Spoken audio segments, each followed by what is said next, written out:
सांगू इच्छितो किंवा जाहीर आव्हान देतो की असं एक वाक्य जरी माझ्या ह्याच्यामध्ये असेल तर त्यांनी ते दाखवून द्यावं. उलटं मी जी काही साक्ष दिली त्याच्यामध्ये बाळासाहेबांच्याबद्दल मला अत्यंत आदर आहे आणि मी ज्याला राष्ट्रवादीमध्ये होतो त्यावेळेला सुद्धा मी माझ्या जाहीर भाषणातून महाराष्ट्रामध्ये दोनच नेत्यांचं कौतुक केलेलं आहे. त्याच्यापैकी एक शरद पवार साहेब आणि दुसरे बाळासाहेब ठाकरे, आणि हे सुद्धा माझ्या साक्षीमध्ये आलेलं आहे. आणि त्याच्यामुळे विनाकारण काहीतरी पसरवायचं, त्याच्यावर कॉमेंट्स द्यायचे हे योग्य नाही. कदाचित इतर कोणाला तरी विचारताना तुमच्याच वकिलाने विचारला असेल असा काही प्रश्न जो मिसलीड करतो, मग तुमच्या वकिलांना तुम्ही सांगितलं पाहिजे की अशा तऱ्हेचे प्रश्न विचारू नका म्हणून. कारण त्याने दुसऱ्याचे असेल, माझ्या बाबतीत तर झालेलं नाही, कारण माझं लेखी आहे, मी कोणालाही दाखवू शकतो. प्रिंटेड मला संध्याकाळी मिळणार, तुम्ही सगळे बघू शकता. बाळासाहेबांच्याबद्दल नेहमी नितांत आदर राहिलेला आहे आणि मी स्वप्नात सुद्धा असं काही बोलू शकत नाही. निष्ठेवर प्रश्नचिन्ह काय हे करायचं?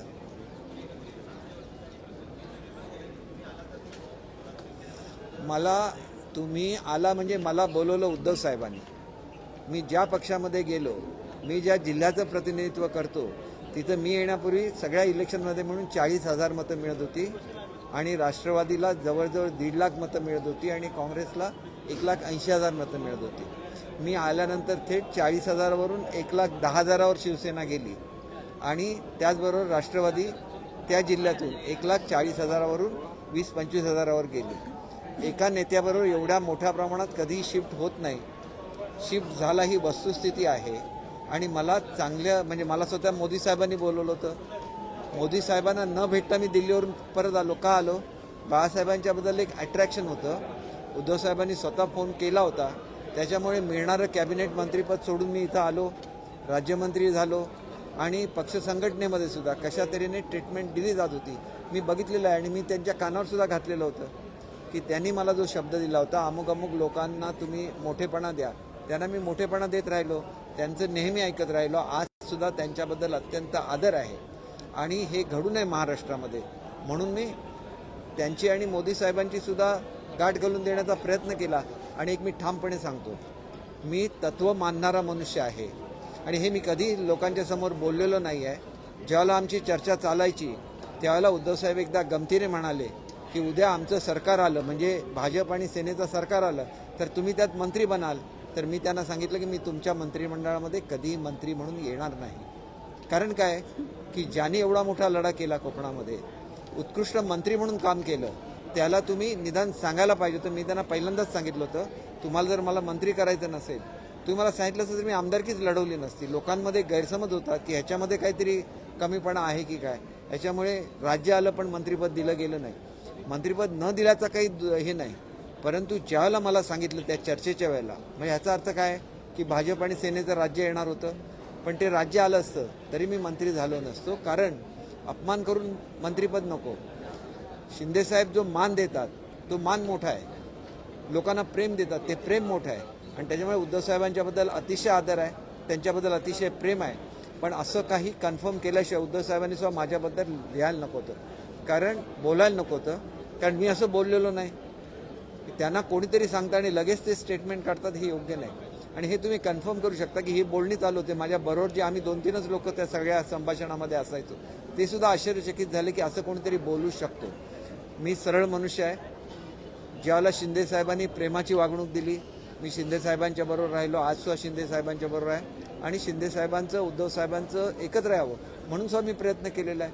भाजप आणि शिवसेना यावे म्हणून सुद्धा मी प्रयत्न केला होता. त्याच्यामध्ये माझा स्वतःचा काहीही स्वार्थ नव्हता.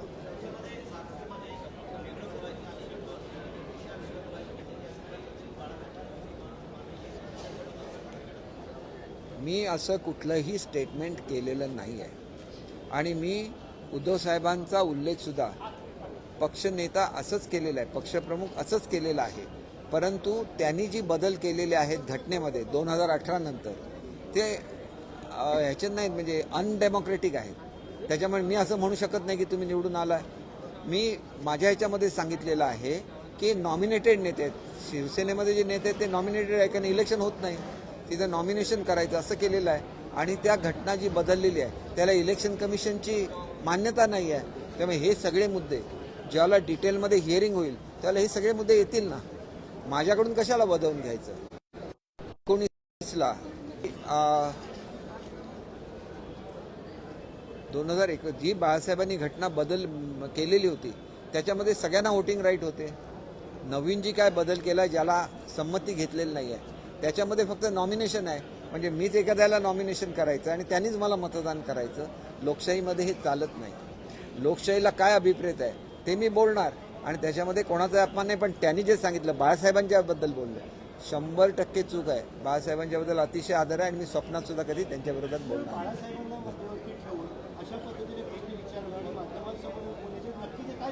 नक्की एक असं आहे की ज्यांनी हे प्रश्न विचारले त्याला त्यांनी, कारण ते त्यांचे वकील असतील किंवा आणि कोणी असतील किंवा ॲडवायझर असतील तर त्यांनी असे प्रश्न विचारू नये की ज्याच्यामधून इनडायरेक्टली बाळासाहेबांची बदनामी.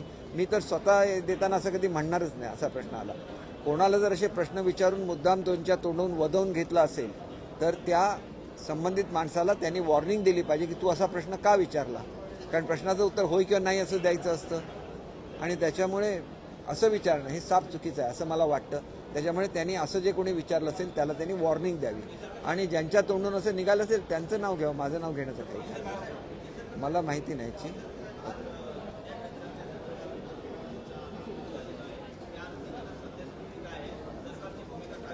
एक गोष्ट अशी आहे की सरकारने कमिटी अपॉइंट केलेली आहे आणि निश्चितपणे सरकारचा उद्देश हा त्यांना न्याय द्यायचाच आहे.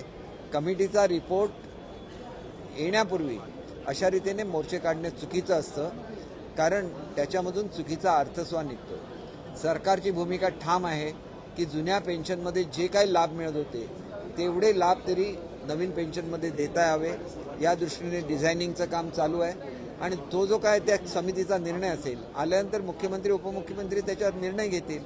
आणि त्याच्यामुळे मला एकच सांगायचं आहे की उगाच कोणीतरी नवीन पेन्शन योजना रद्द केली आणि जुनी पेन्शन ज्या राज्यांनी लागू केलेली आहेत त्यांनी आपण भरलेले कॉन्ट्रीब्युशनचे पैसे वापरलेले आहेत.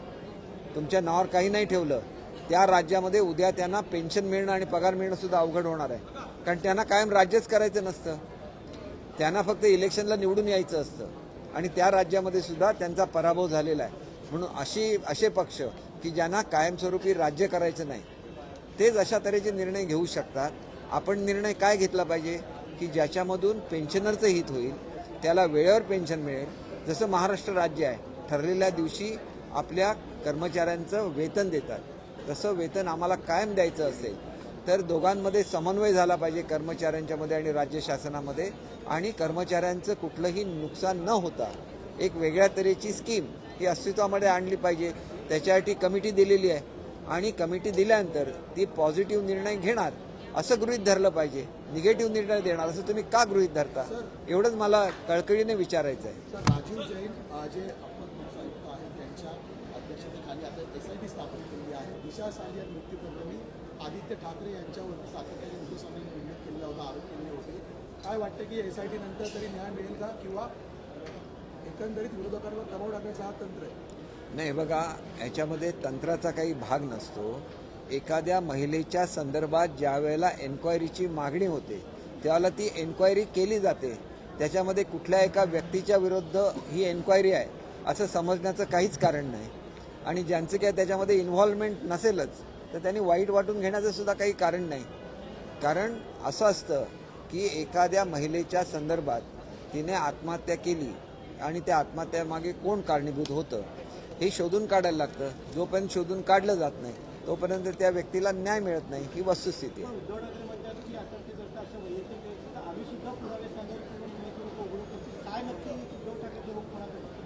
नाही पण ते स्वतःवर का घेत आहेत मला कळत नाही. दिशा सालियनशी काही संबंध नसेल काही संबंधच नाही ना कशाला त्यांनी स्वतःवर ओढवून घ्यायचं.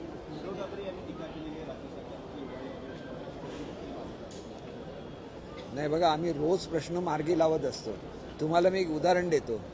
आमच्याकडे डाएट कॉलेज म्हणून असतं जे शिक्षकांना शिकवतं तर त्याचा सुद्धा प्रस्ताव आम्ही कॅबिनेटकडे पाठवायला सांगितलेला आहे. आज उद्या तो कॅबिनेटकडे जाईल. त्यांना केंद्राकडून वेतन येतं तोपर्यंत 2-2, 3-3 महिने त्यांना वेतन मिळत नाही.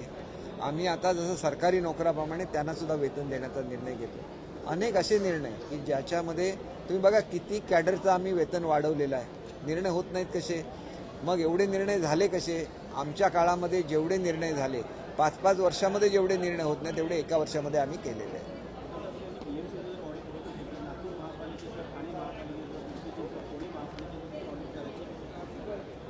आमचे कुठे नकार आहे त्याला? बघा, बृहन्मुंबई महानगरपालिकेचा कारभार चोख असेल तर ते अगदी निर्दोषपणे बाहेर पडतील ना. आम्ही कुठे काय म्हणतोय? कोविडच्या संदर्भात चौकशी झाली त्यावेळेला 3 किलोच्या ऐवजी 300 ग्रॅमच्या ऐवजी 100 ग्रॅमच खिचडी दिली जात होती असं उघडकीला आलं. जी बॅग आहे 600 रुपयाची बॅग 6000 रुपयाला घेतली जात होती असं उघडकीला आलं. ज्या ठिकाणी कोविडच्या पेशंटचे प्राण वाचवायचे असतात त्या खोट्या डॉक्टरांच्या नोंदी केलेल्याचं लक्षात आलेलं आहे. त्याच्यामुळे उद्धव साहेबांनी कृपया हे स्वतःवर घेऊ नये. हे ज्यांनी केलं असेल याला खरोखरी योग्य गोष्ट नाही की कोविड हा अत्यंत कठीण काळ होता आणि त्याच्यामध्ये असं करणं अयोग्य होतं.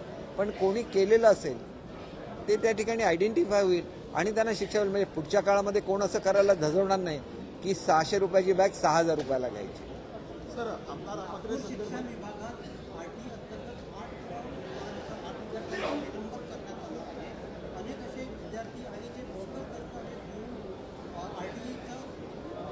आरटी अंतर्गत त्यांना लागलं आहे. तर अशांची माहिती घेऊन नागपूर विभागाची माहिती घेऊन त्याची चौकशीची निश्चित मी चौकशी करेन. आपण लेखी स्वरूपात माझ्याकडे द्या. ही स्कीम गरीब मुलांसाठी आहे आणि त्यांच्यापर्यंत ती पोचली पाहिजे. आम्ही निश्चित त्याच्यावर चौकशी करेन आणि कारवाईसुद्धा करेन. तुम्ही माझ्याकडे डिटेल्स द्या, लेखी द्या. नाही साहेब, मला कोणाला तरी ठीक आहे, मी माहिती घेतो. सर, आमदार अपात्र संदर्भात सुनील प्रभूंचा आरोप आहे की कुठेतरी आम्हाला उलट साक्ष घेण्यास कमी दिवसांचा अवधी दिलेला आहे. या उलट ज्या प्रकारची माहिती अध्यक्ष कार्यालयाकडून मिळाली की 3 दिवसांची मुदत मागितली, 4 दिवस उलट साक्ष घेण्यात आलेली आहे. 1 दिवस अतिरिक्त देऊ नये असा आरोप तुमच्यावर का केला जातो? नाही बघा, मला असं वाटतं की आतासुद्धा मी तिथं होतो, मला आणि प्रश्न विचारले असते, मी रात्रीपर्यंत थांबलो असतो. असं बिलकुल नसतं. घ्यायच्या तेवढ्यांच्या साक्षी घ्या. खरं हे शेवटी खरं असतं. आज खऱ्या अनेक गोष्टी या माझ्या त्या ठिकाणी मी साक्ष दिल्यामुळे समोर आलेल्या आहेत आणि साक्षीवर मी खोटं बोलू शकत नाही. ईश्वर देवाची शपथ घेतलेली आहे, तिथं खोटं बोलू शकत नाही. हे महाराष्ट्रासमोर उघड झालेलं आहे की मुळातच सेना आणि भाजप एकत्र येणार होते.